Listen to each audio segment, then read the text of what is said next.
All right. Hello and welcome to tonight's programming, Finding Willie McLean. This program is presented by the Loudoun County Public Library System. My name is Jeremy Worley and I work in the program department of LCP. I'll be your host today. If you have any questions or comments during the program tonight, please feel free to use the chat box at the bottom of the screen, and I can relay them to our speakers.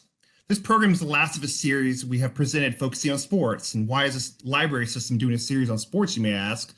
Well, sports have produced some amazing literature over the years. Books like Fever Pitch by Nick Hornby or the biography of Muhammad Ali, King of the World by David Remnick are so well written and tell such amazing stories that you don't even have to be a sports fan to find their worth. Some of the best writers currently, in my opinion, can currently be found in the sports journalism, whether writing on a blog or for a well-known website like The Athletic. These writers do an amazing job at covering not only the wins and losses, but the human aspects of sports, which draws us to the games and keeps us hooked. Tonight, we have two gentlemen who have written an article for The Athletic called Solving the United States' Oldest Soccer Mystery, Willie McLean's Disappearance, which was published in June of last year. I'd like to do a quick introduction for each of the writers. First, I'd like to introduce Pablo Maurer. Pablo is a staff writer for The Athletic who covers soccer with a particular focus on the history and culture of the game. His writing and photos have been featured in the National Geographic, Smithsonian, and a variety of other outlets. In 2021, Pablo, along with Meg Linehan, Katie Strang, and Steph Yang, won first place in the Associated Press Sports Editors Contest in the investigative category for their reporting on abuse, sexual coercion, and institutional betrayal in the NWSL and women's soccer. And just to be prepared, I subscribe to The Athletic just to read his articles because I find them so entertaining and just interesting. And finally, I must say that he's probably the funniest man on Twitter. I won't give his Twitter handle out, but you definitely should follow him. We're also lucky to have Matt Pentz here tonight. Matt was a former contributor to The Athletic who covers soccer as well. His work has appeared in the New York Times, The Guardian, and ESPN, just to name a few. He also wrote a book called The Sound and the Glory, which is about the Seattle Sounders' journey to their first MLS Cup. And I'm happy to say that his book is available to borrow on the Loudoun County Public Library Hoopla account. So if you have an LCPL account, you can start reading it and borrow it tonight. Thank you both for being here. Yeah, appreciate it. Thanks for having us. Yeah. So first of all, I just wanted to do a quick intro and ask you guys how you both got in. It doesn't have to be too long, but how you both got into writing about sports. Just a quick background question. Yeah, I'll go first. Mine's pretty brief. My mother's side of the family is from Spain, so I've always been a real big soccer fan. It's always been part of my life. My parents are both writers. I actually worked on cars for a living for 21 years. At some point during that career, I just started writing, covering DC United, the MLS team here in town on a freelance basis, and other goings on in American soccer, and just sort of grew my following and learned how to write kind of by doing it. So I'd say I have a pretty non-traditional path to sports writing. Matt's might fit the mold a little more traditionally. I don't know. Yeah. My path was probably a little bit more straightforward than Pablo's. But similarly, I've always enjoyed soccer. I've always been a big sports fan, and writing has always been kind of a central passion of mine. So combining all of those made a lot of sense. I went to Ohio University for journalism, and was lucky enough coming out of there that I got a grant to cover Euro 2012 in Poland and Ukraine. So went and moved abroad and did that for a couple months, moved back, applied pretty much everywhere you could apply, and eventually got hired as a prep sports writer at a small town in Southwest Washington. Fortuitous because it is very much a soccer hotbed. So I was able to kind of write a little bit about the Portland teams and the Seattle teams, and eventually was able to break in with the Seattle Times. So I covered the Seattle Sounders for that newspaper for a good amount of years, spent some years freelancing, ended up at The Athletic. And that's what I was doing up until about a year ago, where I made the transition over into the corporate world. But that's a little bit of a side story. Yeah. No worries. And then one other kind of writing question. How does exactly a co-write work? I know I was curious how, because I remember in college having to co-write a paper, you turn it in for a grade. And there was always it was difficult. And you guys obviously have a great relationship. I must admit, you guys wrote an article, the Don't Tread Clint Dempsey article, which is absolutely amazing. And I don't want to be a shill for The Athletic, but if you aren't a member of The Athletic, you really should, because some of the best writing is on that website. So how does a co-write work between you two? What do you think, Matt? I mean, it's tricky sometimes. You're right. Yeah, and I mean it's definitely. I will say that I've written a number of stories with my different athletic, my former co-writers there, but I do think that me and Pablo, I think our skill sets just meshed really naturally, Nice. and sort of our interests and sort of passions and the type of things we like to write about kind of dovetail in a certain way. Right. That there can be some tension there, if you're kind of stepping on each other's toes, but really throughout this process and with other stories, it almost just feels like kind of naturally I end up wanting to write these half of the sections, and Pablo wants to write these half of the sections, and then we kind of work together to kind of smooth that out. But I think that as far as the two of us goes, I think it's just it really works because our interests kind of dovetail in that seamless way. Yeah, like the last thing I'd say is a piece like this that was, I think it counted at some point. It was like over 100 interviews and years of work. It's incredibly helpful to be able to co-report. Yeah. Sort of really was almost more the point with this one is there'd be, I can't tell you how many sort of excited phone calls Matt and I had where it was one of us relaying what we'd heard from the person we just talked to the Right. other one. So the writing almost was, I don't want to say the easy part. The reporting was incredibly helpful to have two people on that. Okay. So let's get started. When did you both hear about Wee Willie McLean? How did this story take place? What was the match that started it all? I remember this pretty well. I think it was like the second or third month of the pandemic in 2020, and Matt and I had collaborated on a couple things. And I told Matt, I said, I've done a lot of work.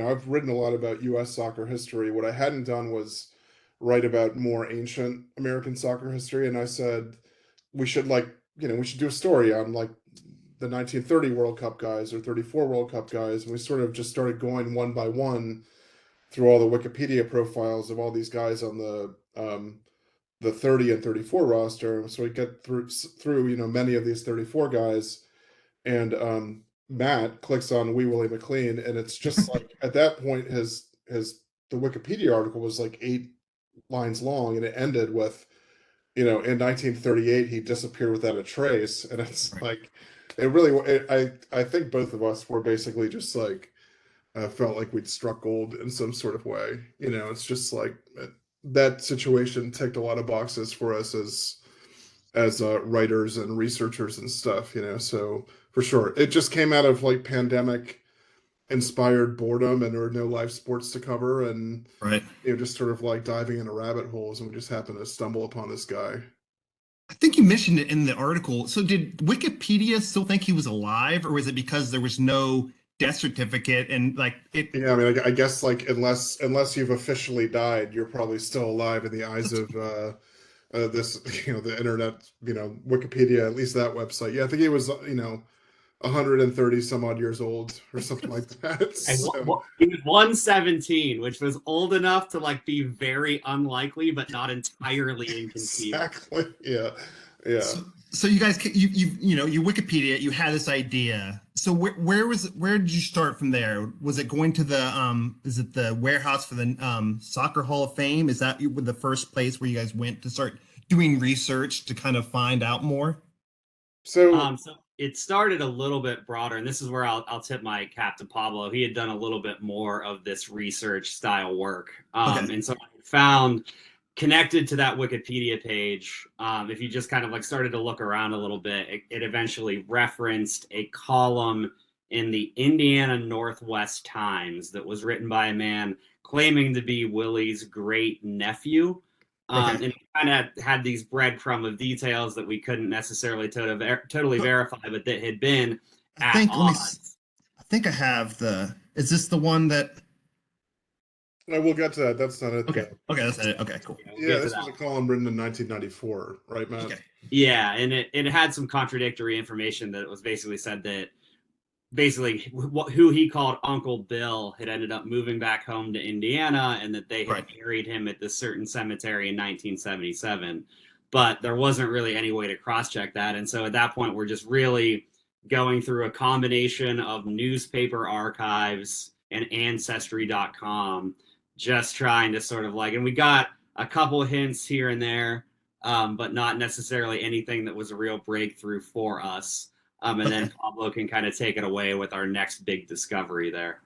Yeah, I mean, the story is actually written not quite chronologically how it happened. For example, it ends at his gravesite, when in reality it's one of the first things we did. And I think, like Matt said, I think I spent 2 or 3 days just literally on a whiteboard building out his family tree, getting on LexisNexis, other places to track down these random second cousins or grandkids or whatever. And eventually, after a couple weeks, we found his obituary, which was huge. And in his obituary, there was in 1977 at least, he had a daughter who was listed. And to my absolute shock, this woman was still alive. And even more to my shock, she was, I got a hold of her daughter and she was willing to talk to us, the woman. So certainly discovering his death certificate, figuring out that he wasn't literally just, didn't just vaporize in 1938. That was huge. But it was really just the beginning of a ton of other sort of, offshoots to the story. When you're calling family members, it seems like it's interesting because you want to earn their confidence, but in this case, these people don't want to talk. It's so hush hush, and no one really knows the truth. How do you find your way into doing these interviews and to talking to these family members? Yeah, I mean, that's something we got better at over time, for sure. I mean, at first you're almost just kind of cold calling. Yeah, that's exactly how delicate to be. I mean, I don't know if it made it easier or harder that very few of these people had all that much of an idea what we were talking about. It was so far removed from them that it wasn't necessarily as touchy as it might have been. But one of our earlier breakthroughs too was this woman named Kimberly Kiwa, who was a great niece of Willie's. And she had called back. We had kind of felt like we had reached one. This is a story with a lot of dead ends that felt like dead ends, and then we find another kind of way through. Kimberly was definitely one in that she had kind of vaguely remembered Willie being around family events, or at the very least had kind of heard of his name in hushed tones far later than you would have necessarily thought, based on just kind of what was out there about him. And so through her, we were eventually able to start to get in touch with different relatives that had different pieces of the story that they could start to contribute. But to kind of answer your original question, yeah, it was a little bit like trial and error, just us figuring out the right approach, the right tone, how delicate you need to be, and how you can kind of have these conversations. And so I think it is something that we improved with. I think in the case of Nancy, Willie's daughter, the fact that we got really lucky with her, I think I guess I'll take some credit for fostering a relationship with her and earning her trust. But I also think, if your dad leaves when you were 3 and you never see him again, I suppose there are definitely people out there who that would be a founding tenet of their personality, and they would form resentment and stuff like that. For Nancy, honestly, she was much more pragmatic, and I think had more of a practical, functional brain, to where her attitude towards her father was just I never knew him. So, when I came to her and asked her to participate in this, her attitude wasn't, no, I hate him and I don't want his name publicized or anything. It was just well, yeah, I don't care, which was hugely helpful, obviously, Right. So let's talk about Willie McLean, about what type of soccer player he was. Because I think, we've talked about a little bit about you guys doing a little bit of the research, but what did you find out about what type of player he was, how he played the game? I know I definitely, and I would like you guys to talk about, there's a paragraph in your story that talks about how rough the game was back in the 20s and 30s. And it reads almost like, do you remember the movie The Longest Yard was like a prison, like American football game? Yeah. It almost seemed like that from the description of it. So could you talk a little bit about the player he was and how the game was different back in the 20s and 30s? Yeah. Um, First of all, yeah, you should have to talk about soccer's place in American society, which was, you know, the sport was largely played by factory workers, immigrants. Professional teams were like factory teams. You know, like the most sort of notable team in early American soccer history was Bethlehem Steel FC, which were just the guys from Steel Mill in Bethlehem, Right. Pennsylvania. So it had this particular place in American soccer. It was very popular in that, like, games would draw tens of thousands of people, but it was still very much on the fringes, and the way it still is to a certain extent today, American soccer at least. Yeah.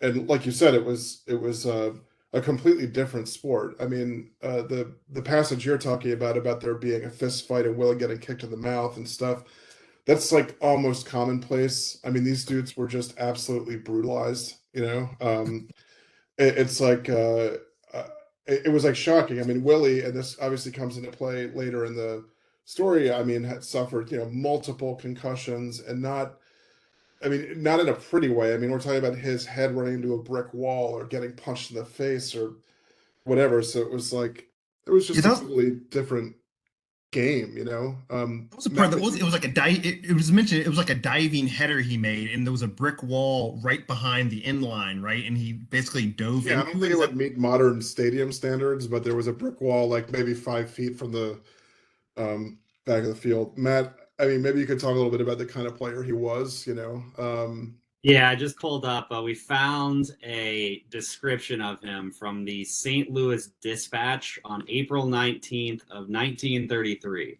So this is a year before the World Cup, very much in his prime.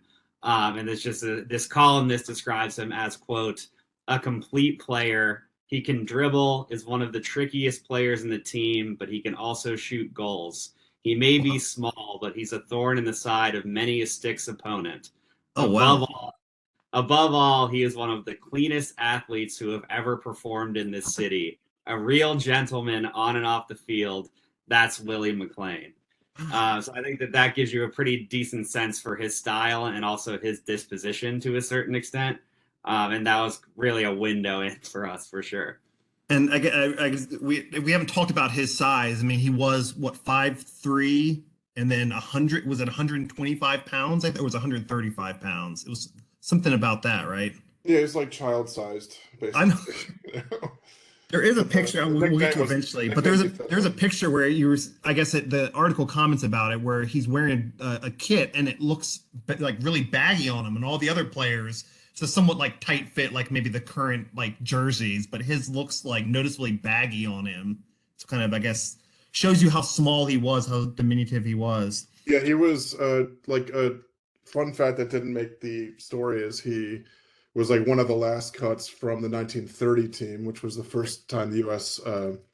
Ever played in the World Cup, and it was the first ever World Cup, and they didn't take him because they felt he was too small. So, but by 1934, he was sort of impossible to ignore. He was one of the best midfielders in the U.S. So. Yeah, and it's very much like for people who aren't, there's always that kind of not a myth, but the popular narrative about like Americans being like, oh, our best athletes played soccer, we would win the World Cup. Imagine LeBron James as like a center forward. But really, soccer is a sport that's so dependent on skill and quickness and having a low center of gravity that even to this day, you have like Lionel Messi is a very small, diminutive man, and you can kind of get a sense for, yes, Willie was definitely small even by the standards of his era, but that did not hold him back in terms of his quality as a player. Like he was considered one of the very best players in the country. He won multiple US Open Cup championships in a row. He was like a very dominant force for his era, despite kind of being the little guy that you see there. Right. So this picture that's on screen right now, that was him playing for his local, what was the team's name? The Bricklayers, Chicago Bricklayers. Okay. Yeah. So that shows you.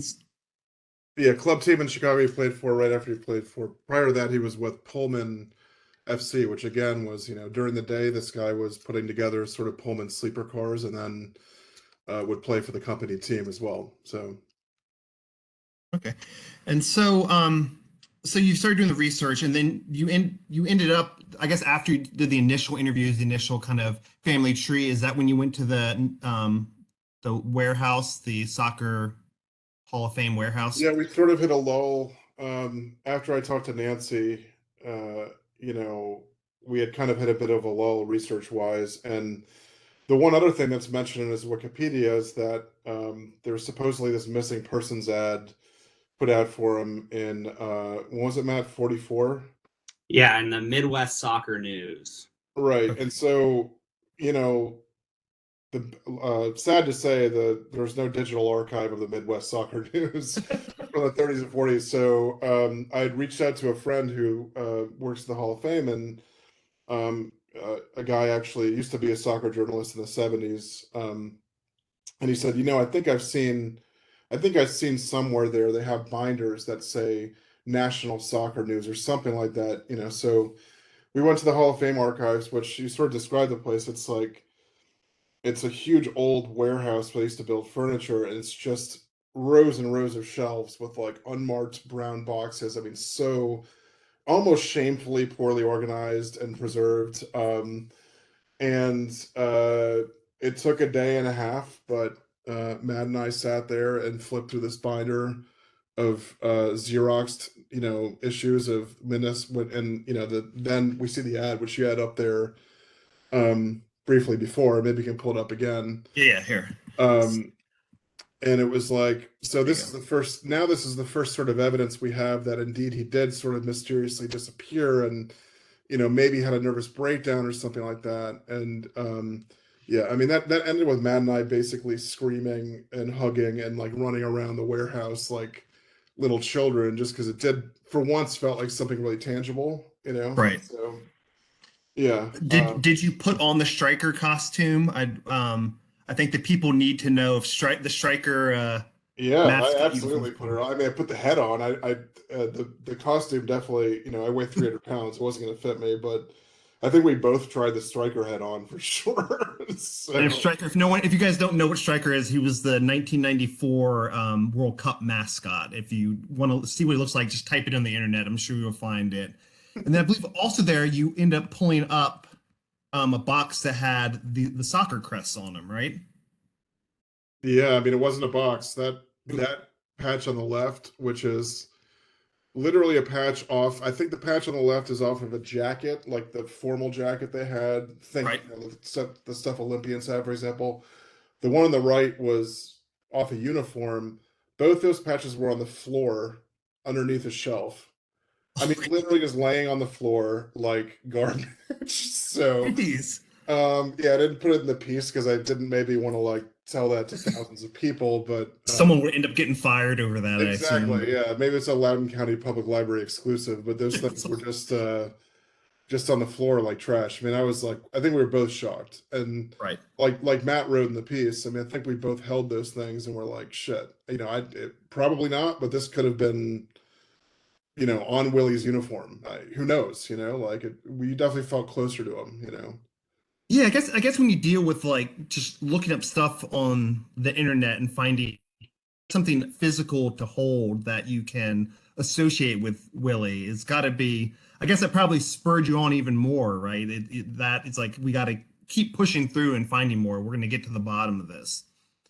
Yeah, like the combination of like these kind of physical artifacts and also the ad that had more details that we could go off of, but that again, it was just that to us was proof that there was something to this idea of a mysterious disappearance. And at that point, we had talked to a couple of different family members who like vaguely remember him being around to a certain extent, and so there were kind of these two threads that we were hearing that yes, it certainly seems like he disappeared to a certain extent, but we also have talked to people who were vaguely aware of him later in life. And so we were certainly spurred ahead to keep digging and really get a fuller sense of who this person was. And so we saw these crests. So he did make the 1934 World Cup team. And I guess talk about a little about that because I was amazed. I mean, obviously it's not the World Cup that we think of today. It was they had to play a qualifier in Italy, and then they had to. It was knockout after once you made that qualifier. If you won that, then every game was a knockout from then on. So he ended up only playing was it 2 official games in the World Cup?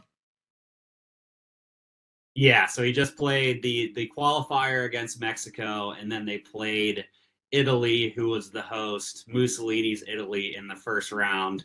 And instead of having the like group stage like we know today, it was all one game elimination. So they go in and they lost, I believe it was 7-1. And that was kind of the end of the road. And then they ended up kind of going on a European tour briefly afterwards before making their way back home to the States. But certainly his appearance on the World Cup stage was pretty brief. Yeah, they So played. I'll put the link in the chat. There is some video, which I was surprised that there was video from Yeah. one of the games. I mean, and it looked like a pretty big crowd. I mean, we're talking about like what tens of thousands of people there.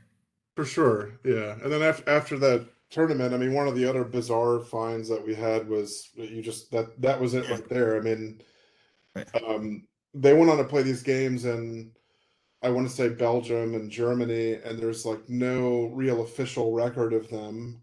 We just sort of like had read somewhere they played these friendlies. There's no record of the results, and just after I left his daughter's house in Belleville, Illinois, I went to the son of one of his old teammates. I visited him. This guy is 80 years old. Said, "Oh, I have all my dad's stuff. I have his photo albums." And I'm flipping through the album, and I come across this photograph, and it's Willie, and that's the entire 34 World Cup team. And on the right side of the photograph are all literal Nazi officers, right? So I'm like looking at this photograph, and I had just come from Willie's daughter's house where she said, "Yeah, he abandoned me." And by the way, he had a nervous breakdown, and he suggested that like maybe my mother, kill herself with him. And my next stop is this, and now I'm looking at him Yeah. standing next to actual Nazis, and it's like Matt and I had to joke. It's just like, Jesus, like, is this guy totally irredeemable? You know what I mean? Right. Obviously, given the context, the story, like that picture probably isn't like a direct indictment on like Willie, but it just, it's one of those things where before we knew the entirety of his situation, it just seemed like this guy was an absolute uh, piece of crap. Yeah. So Well, it's funny the counterpoint because we have this picture, and then there's also picture with Nazis, and there's also this picture that he went to Vatican City and got, like it's just like these. It's like his whole story in these two pictures. Like yeah, there's the good and then the bad, and it's tough to Willie's European comprehend. trip in 1934 was a hell of a ride. He met the Pope, played in a World Cup, and then met a bunch of Nazis. I mean, I it's think a he said, pretty did he play in front of Hitler? Was that true? Did he? no. That was so. Again, we would hear these things during our reporting. Like what you're saying came from his nephew Archibald's Okay. poem, where he said he played a command performance in front of Adolf Hitler. I think he just confused the fascist Right. leaders. He played, Okay. he played a non-command performance in front of Benito Mussolini, which I guess is Right. I don't Just know, right. Maybe just as bad, whatever. Like, Okay, so you've met the daughter, you have relatives of teammates. So where are you in the story now as far as getting to the bottom of it? You're still kind of unsure of where it's going to take you?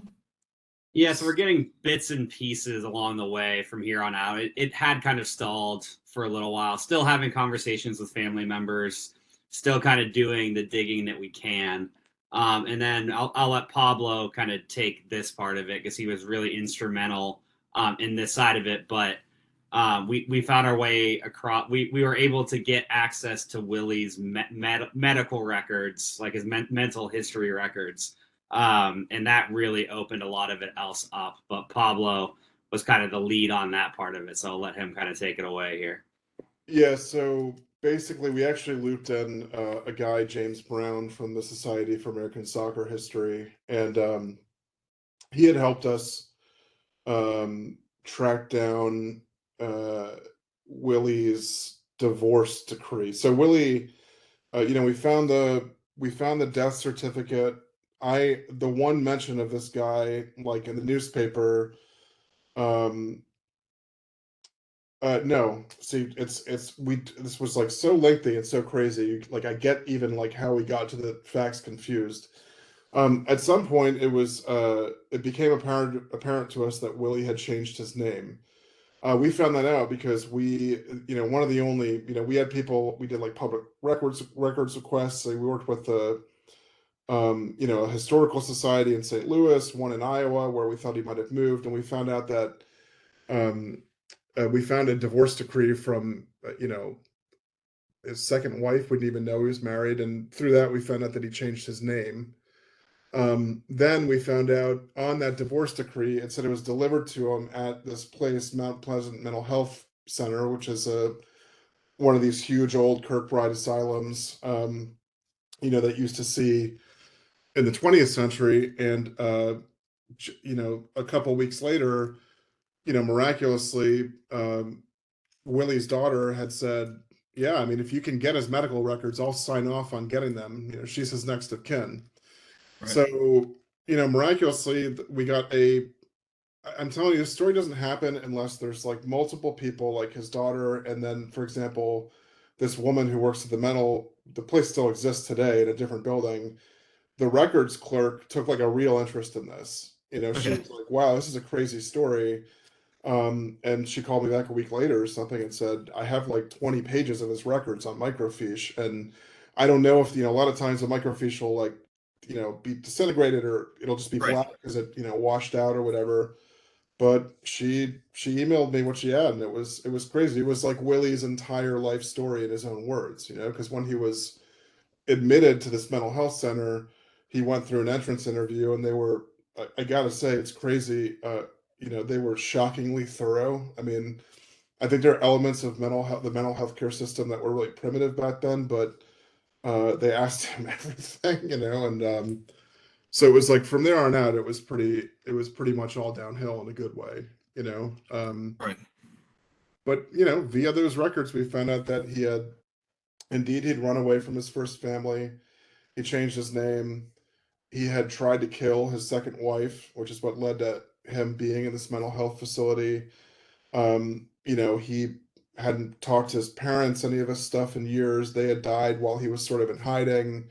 His lengthy history of head injuries was in there, from the stuff on the field to being assaulted in the street in the 20s, and hurting himself badly at work, like hitting his head on a car or something like that. So that was like, this was a year into the story, into our Right. research, and it was just like the floodgates kind of opened. Yeah, it is amazing just looking back over it, these consistent head injuries, and then he also these traumatic events that I think went with them. Like it talked about in St. Louis when he lost his job and he felt like he was going to let his family down, and the pressure built up on him, and then that's when he left. And then the stuff with his second wife, he found out his parents died, he hit his head again in the shop, and just all these tragic events happen. It caused him to have these breakdowns. Yeah, I mean, it's really tragic. I think Matt wrote a paragraph in the story that sums it up really well, that he was sort of brought low by the Great Depression and Right. his history of head injuries, and then when he sort of got sucked into the mental health system back then, which was, like I said, very. I mean, I've done a lot of writing over the years, well before the Wee Willie story, about these old asylums, and I wrote a long story about Walter Freeman, who's a dude who invented the lobotomy, which Willie would eventually have. And he was sort of like ushered into this place where he was really forgotten, and it was like not a place where he was ever going to be rehabilitated. It was like Right. these were places you put people you didn't want to deal with. So So this picture right here, is this the initial place, the initial? yep, that's Mount Pleasant Mental Health Center, which still exists but is now a penitentiary. Behind that, to give you an idea, behind that building, I went there. Behind that building, there's just a huge green field with one headstone on it that just says, it's a catch-all for literally the hundreds of people that are buried in unmarked graves there, because when people are admitted to these these huge old Kirkbride asylums in the 40s and 50s, the rate of people who were legitimately rehabilitated was like 55%, and the other 45% of people died there. So it really was a horrific place. I mean, I read an entire book on the mental, on these 3 asylums in Iowa. So yeah, it's tough to imagine him there, honestly. Yeah, I mean, there was mention in the article about electroshock therapy and the lobotomy, and then there was so I forget if it was the first or the second facility he was at where he would write to people and he was somewhat coherent in the letters, and so it gave you pause about whether the lobotomy had actually happened, but then you talked to other people who said no, it definitely happened. Yeah, that was from the second place where he was Okay. at later in his life after he'd been lobotomized. And yeah, I mean, it's sort of one of these things with a story like this where you have to try and fact check everything as best as possible. So I ended up talking to people who specialize in psychosurgery, whatever you call it. And they said that part of the sort of barbaric nature of the transorbital lobotomy, the one that they did to Willie, which is like it's ice pick lobotomy, was that some people retained most of their faculties and were relatively functional, and other people couldn't dress themselves. Right. So and Matt would, Matt, I feel like every person Matt talked to was, described him later as in his life as being basically a mute, Right. which tracks with that. So, but yeah, certainly, Matt and I got a hold of Heather Mangian, who's I want to say Willie's great niece, and she just happened to have a box of all these letters and photos of him. And definitely we thought when we read the letters, like, wait a minute, this guy's still pretty with it, but I think it's just sort of the random nature of what he'd been through.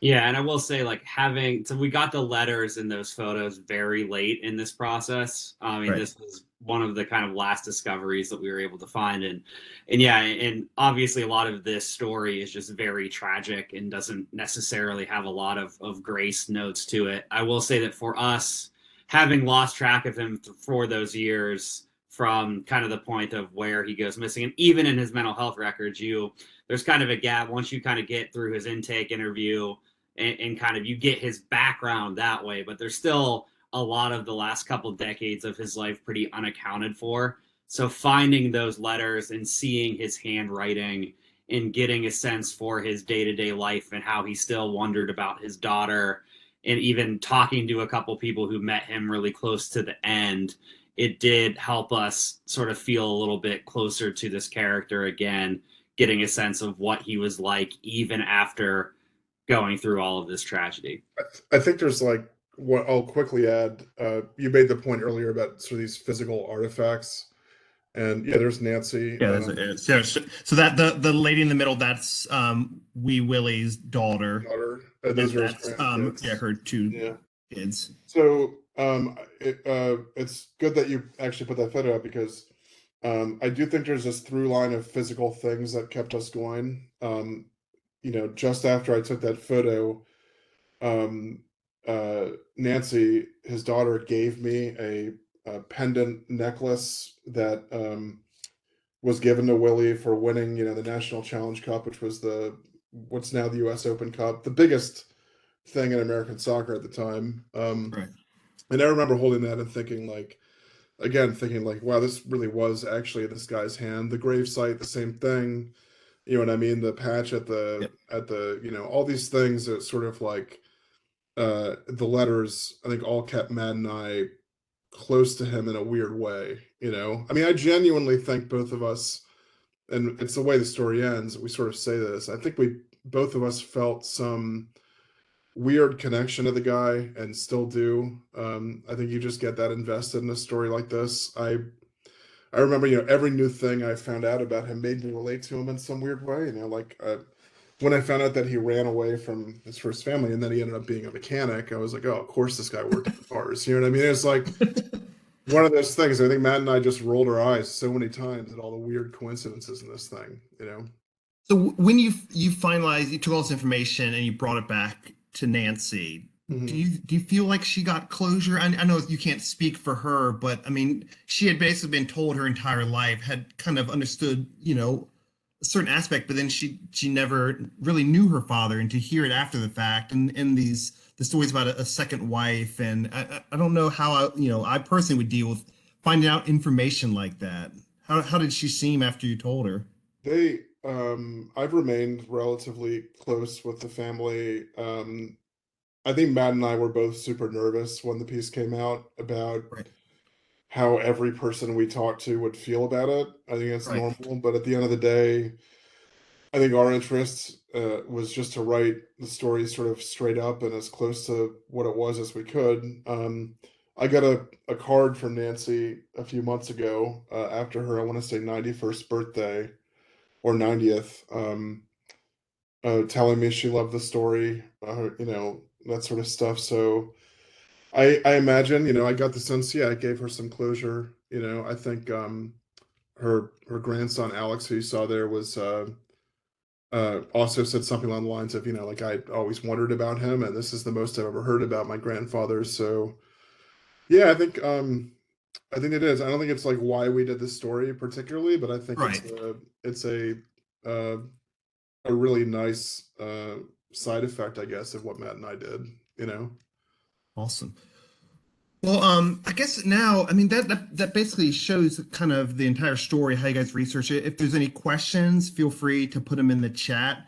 And there is a sentence from the piece which really, like, I think hangs true, and it's a human story, flaws, triumphs, and all. And I think that is so important about this story. It really it shows everything, how an amazing, talented soccer player could go through these head injuries, have mental illness. And I told Pablo earlier, it's amazing how many threads still apply to us, today. I mean, we're dealing with traumatic brain injuries, lack of access to mental health, abuse. I mean, there's parts about his father kind of being an abusive father, and it really is an amazing story, and I'm so glad you guys wrote it. It really is an impressive story.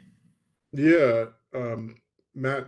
I mean, one thing I'll add too is, uh, you know, in the story we talk about this briefly, but Nancy and her mother never saw Willie again, never even knew if he was alive. They collected on his life insurance policy.